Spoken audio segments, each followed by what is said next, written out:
इतिहास में ना कुछ कहानियां सिर्फ किसी एक इंसान के बारे में नहीं होती, वो एक पूरी सभ्यता के भविष्य की कहानी बन जाती हैं। आज हम एक ऐसे ही नायक की कहानी में उतरेंगे, एक ऐसे साम्राज्य निर्माता की जिसने सचमुच इतिहास का रुख ही मोड़ दिया। चलिए शुरू करते हैं। सोचिए, ये शब्द किसी भारतीय राजा ने नहीं लिखे, बल्कि एक अरब इतिहासकार ने 8वीं सदी में लिखे थे। ये उस जंग के नतीजे को बताते हैं जिसने आने वाली कई सदियों के लिए भारत का नक्शा तय कर दिया। लेकिन सवाल ये है कि आखिर ऐसा हुआ क्या था? ये नौबत आई कैसे? देखिए, 8वीं सदी की शुरुआत में उमैयद खिलाफत दुनिया की सबसे बड़ी, सबसे ताकतवर शक्ति थी। फारस, सिंध, यहाँ तक कि स्पेन तक सब कुछ जीतते हुए उनकी फौजें अब भारत के दिल की तरफ बढ़ रही थीं। ऐसा लग रहा था मानो ये एक ऐसी लहर है जिसे कोई रोक ही नहीं सकता। और इस विशाल ऑर्गेनाइज्ड फौज के सामने भारत की क्या हालत थी? बिल्कुल बिखरी हुई। यहाँ के राज्य आपस में ही बटे हुए थे। कोई एक लीडरशिप नहीं थी, कोई एकता नहीं थी। और इसी फूट ने इस इलाके को हमलावरों के लिए एक बहुत ही आसान टारगेट बना दिया था। लेकिन कहते हैं ना, जब अंधेरा सबसे घना होता है तभी एक सितारा चमकता है। ऐसे ही मुश्किल हालात में एक नौजवान राजकुमार गुमनामी की जिंदगी जी रहा था।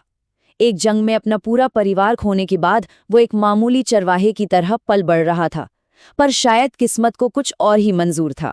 तो इतिहास में हम इन्हें 2 नामों से जानते हैं। उनका असली नाम, जन्म का नाम था कालभोज, लेकिन उनके लोगों ने, उनकी प्रजा ने उन्हें इतने प्यार और सम्मान से एक उपाधि दी, बप्पा रावल, जिसका मतलब होता है पिता समान राजा। और यही नाम बप्पा रावल इतिहास में हमेशा के लिए अमर हो गया। हर हीरो की कहानी में एक गुरु होता है, एक मेंटर। कालभोज के लिए वो थे महान शैव संत हारित ऋषि। उनसे मिलना कोई इत्तेफाक नहीं था, ये तो होना ही था। हारित ऋषि ने कालभोज की आंखों में वो चिंगारी देख ली थी जो एक पूरे साम्राज्य को जन्म दे सकती थी। उन्होंने सिर्फ आध्यात्मिक ज्ञान ही नहीं दिया, बल्कि उनके असली मकसद का रास्ता भी दिखाया। हारित ऋषि ने उन्हें शासन करने का एक ऐसा मंत्र दिया जो आगे चलकर मेवाड़ की आत्मा बन गया। उन्होंने सिखाया कि असली राजा कोई इंसान नहीं है, असली शासक तो स्वयं भगवान शिव हैं, एकलिंग जी।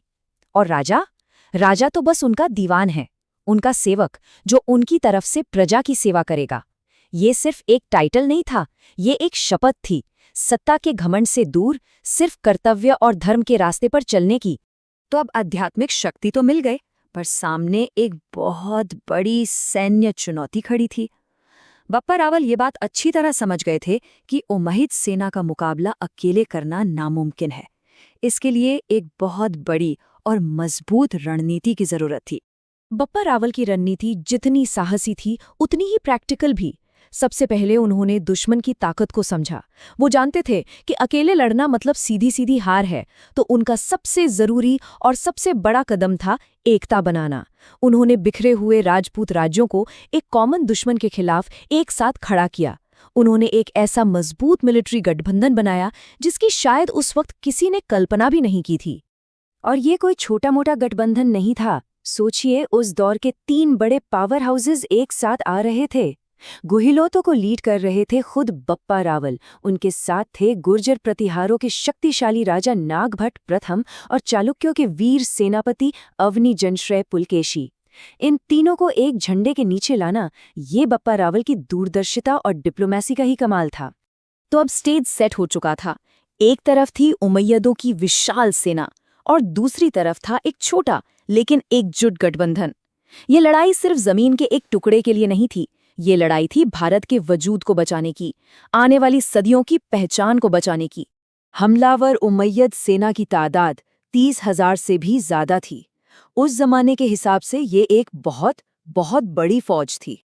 और उनके सामने इस भारतीय गठबंधन की कुल सेना में सिपाही थे सिर्फ 6,000 के करीब। ये जो नंबर्स का फर्क है ना, यही बताता है कि ये जीत कितनी बड़ी और कितनी असाधारण थी।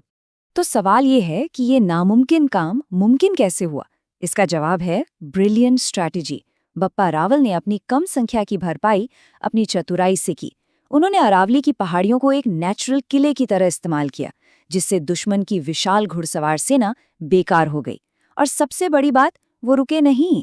उन्होंने भागती हुई सेना का पीछा आज के अफगानिस्तान तक किया, ताकि वो दोबारा इकट्ठे होकर हमला करने की हिम्मत न कर सकें।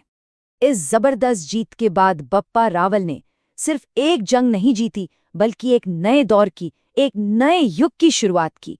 उन्होंने उस राज्य की नींव रखी जो आने वाली कई सदियों तक भारत के स्वाभिमान का प्रतीक बना रहा। उन्होंने चित्तौड़ के मजबूत किले पर कब्जा किया और मेवाड़ राजवंश की नींव रखी। जी हाँ, ये वही राजवंश है जिसमें आगे चलकर महाराणा कुंभा, महाराणा सांगा और महाराणा प्रताप जैसे शूरवीर पैदा हुए।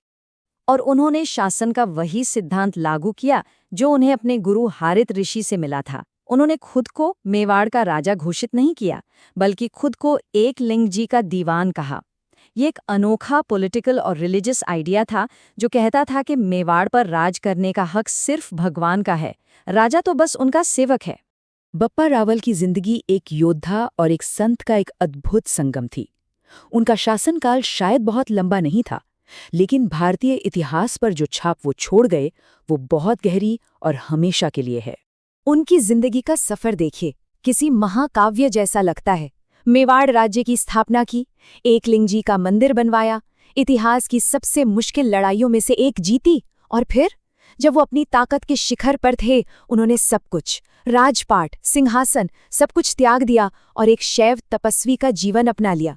ये त्याग और वीरता की एक बेमिसाल कहानी है। और यही उनकी सबसे बड़ी विरासत है।